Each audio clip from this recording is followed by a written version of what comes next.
Coucou, j'espère que tu vas bien et que tu as passé une excellente semaine la semaine passée. N'hésite pas de me faire un retour par rapport aux énergies de la semaine passée, par rapport à ce que tu as vécu, s'il y a des choses dans les cartes qui se sont produites, etc. Aujourd'hui, on va parler des énergies de la semaine prochaine, donc les énergies du 22 juin au 28 juin. Et c'est parti. Énergie générale, on a la carte passer à l'action et on aura aussi la carte du chakra sacré. Donc cette semaine, de manière générale, nous serons invités à passer à l'action pour nous reconnecter à notre chakra sacré. Qu'est-ce que c'est le chakra sacré? En soi, le chakra sacré correspond à tout ce qui est plaisir, bien-être, tout ce qui est passion. Évidemment, on a aussi la passion un petit peu plus charnelle qu'on connaît, mais ça va vraiment être le fait de passer à l'action aussi pour s'assumer comme qui nous sommes, que ce soit homme, que ce soit femme, vraiment nous reconnecter à notre féminin sacré, mais aussi à son masculin sacré. Parce qu'on parle beaucoup du féminin sacré, mais je trouve qu'on ne parle pas assez du masculin sacré aussi. Donc cette semaine, on passe à l'action pour tout ce qui nous fait plaisir. Et d'ailleurs, ça peut paraître logique aussi puisqu'on est en fin juin. Donc normalement, les étudiants auront fini leur examen, ils auront peut-être déjà reçu le résultat. Et maintenant, on peut enfin dire, waouh, on va peut-être bientôt profiter des vacances. Pour les étudiants, mais aussi peut-être aussi pour les adultes.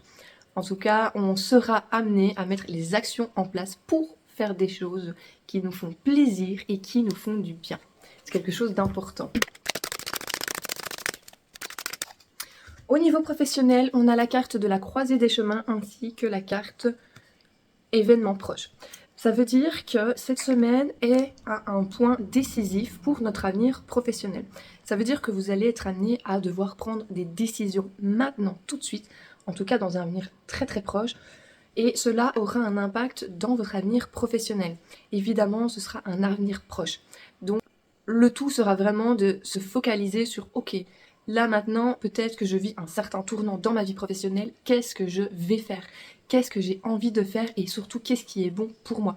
Il est important de prendre une décision maintenant et de passer à l'action pour qu'il y ait les conséquences souhaitées pour notre avenir professionnel. Et tout ça, ce sera dans un avenir proche. Au niveau financier, on a 3 cartes qui sont tombées. Donc on a la carte du bonheur total, évidemment, qui est une très très bonne nouvelle pour le côté financier. Mais on a la carte de la confusion et des doutes et aussi du changement imminent. Donc il se peut qu'il va y avoir un changement tellement radical au niveau financier. Alors je pense quand même que c'est quelque chose qui va être positif avec la carte du bonheur, mais qui va nous amener à avoir des doutes, à se poser des questions. Peut-être, par exemple, certaines personnes vont avoir un gain d'argent qui va leur permettre de faire quelque chose avec, et peut-être que le doute, ce sera, tiens, est-ce que je l'investis dans un bien immobilier? Est-ce que je l'investis dans un projet professionnel? Ou est-ce que je claque tout, je me fais plaisir? Voilà, ça peut causer le doute chez certaines personnes de... Je vais pas dire qu'on ne sait pas quoi faire de ses finances, mais quand on est un peu plus aisé, on a d'autres perspectives d'avenir qui s'offrent à nous, d'autres chemins qui viennent, et on ne sait pas toujours quel est le chemin qu'on doit suivre. Est-ce que je place cet argent dans des ETF ou dans des, je sais pas moi, dans des investissements financiers? Est-ce que j'en profite pour investir dans un bien mobilier pour me mettre en sécurité? Est-ce que voilà, j'ai tellement manqué, j'ai toujours dû me priver, maintenant je récolte enfin ce pourquoi j'ai travaillé si dur? Est-ce que j'ai envie de partir en vacances, de me faire plaisir, etc. Ou encore, tiens, j'ai peut-être un projet professionnel, est-ce que je vais investir là-dedans? Quels sont les risques ou pas, etc. Donc en fait, le fait d'avoir un gain financier peut nous amener à avoir énormément de questions et peuvent nous perturber, malheureusement. C'est un petit peu le revers de la chose. Pour les énergies relationnelles, on n'est pas vraiment au beau fixe, hein.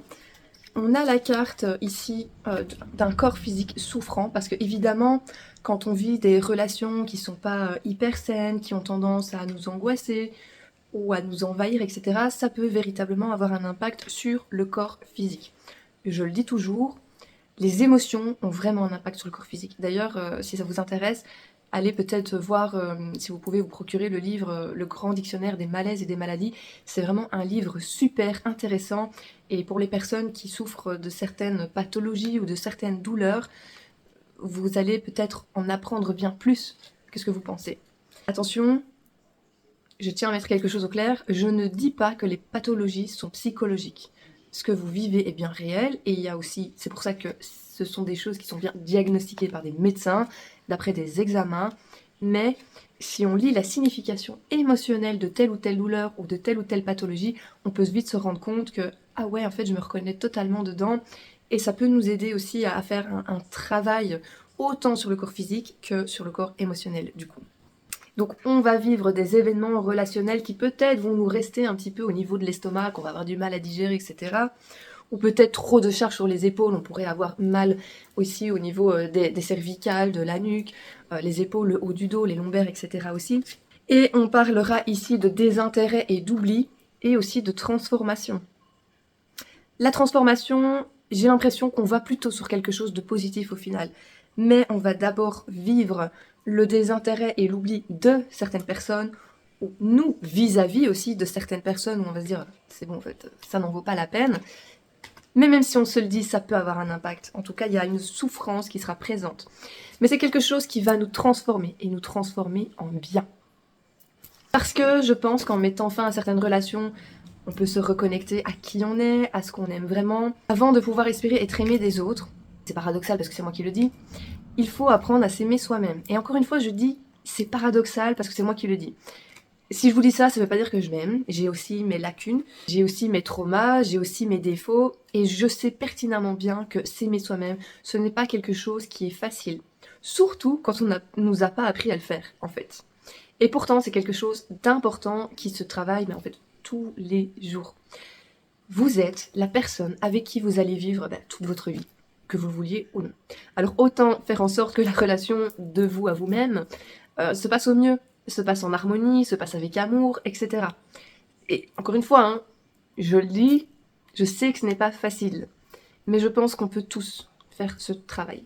Et c'est un travail que je fais moi aussi actuellement. Et en fait, je pense qu'avec cette carte qui est magnifique, donc la dame, elle a plutôt les yeux fermés.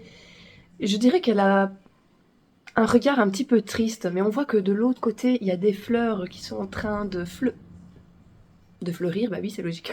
Et en fait, je pense que une fois que dans notre vie, et je le dis souvent aussi en nettoyage énergétique, quand on a des choses qui viennent nous polluer, j'aime bien utiliser la métaphore du jardin. Quand on est pollué par des émotions inconfortables, par exemple de la haine, de la rancœur, de la jalousie, etc. Quand on est pollué par l'une ou l'autre entité négative, par du mauvais œil ou plein d'autres choses comme ça, ou par des personnes un petit peu, voilà, pas forcément saines pour nous, pas forcément bienveillantes. J'aime bien dans la métaphore du jardin dire que toutes ces choses-là, c'est comme si on avait des mauvaises herbes, des ronces, un petit peu toutes ces plantes qu'on n'a pas envie d'avoir finalement. Et en fait, un nettoyage énergétique va permettre de nettoyer tout ça, de retirer toutes les mauvaises herbes, de tondre la pelouse comme il se doit, peut-être d'élaguer un petit peu les arbres pour qu'ils puissent respirer et ensuite reprendre une belle forme, de retirer les ronces, etc. Après, on va planter les graines pour mettre de jolies fleurs dans son jardin.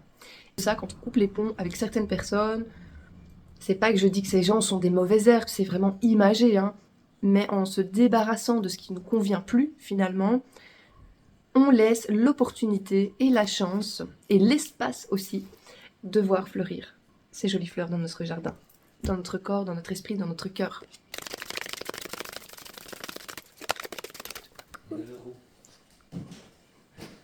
Coucou. Coucou. Non, ouais. Non, ouais. T'es beau. T'es beau.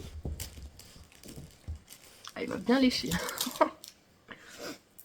Toujours très agréable. Au niveau du bien-être, on a ici l'acceptation et l'être aimé. Donc en fait, cette carte signifie qu'on va enfin accepter une situation qui nous pèse avec une personne que nous aimons. Alors la personne que nous aimons, ça peut être un conjoint, un ami, un membre de la famille, mais en tout cas, ce sera une personne avec qui on entretient un lien fort, ou avec qui du moins on essaye d'entretenir un lien fort.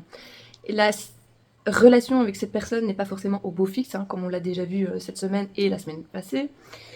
C'est quelque chose qui nous pèse et finalement, on va enfin accepter cette situation.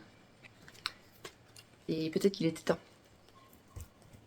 On va clôturer ces énergies de la semaine par un petit message avec l'oracle de Disney. Ah, bah voilà. J'ai dû ramasser la carte. Alors ici, je vais prendre ce qu'il y a dans le livre. Pour le message de la semaine, évidemment, on a Picsou. Je pense que c'est lui, hein, oui. Qui nous dit un gain de bienvenue. Picsou n'est pas devenu riche en un jour. Il a commencé par cirer des chaussures avant d'amasser une véritable fortune au fil des années. Qui ne rêverait pas de pouvoir escalader sa montagne de pièces d'or? Cette carte semble montrer que vous allez très prochainement recevoir une rentrée d'argent. Serait-ce un gain inespéré? Une rémunération plus importante que prévu? Le fruit d'un travail particulier? Ou bien une vente?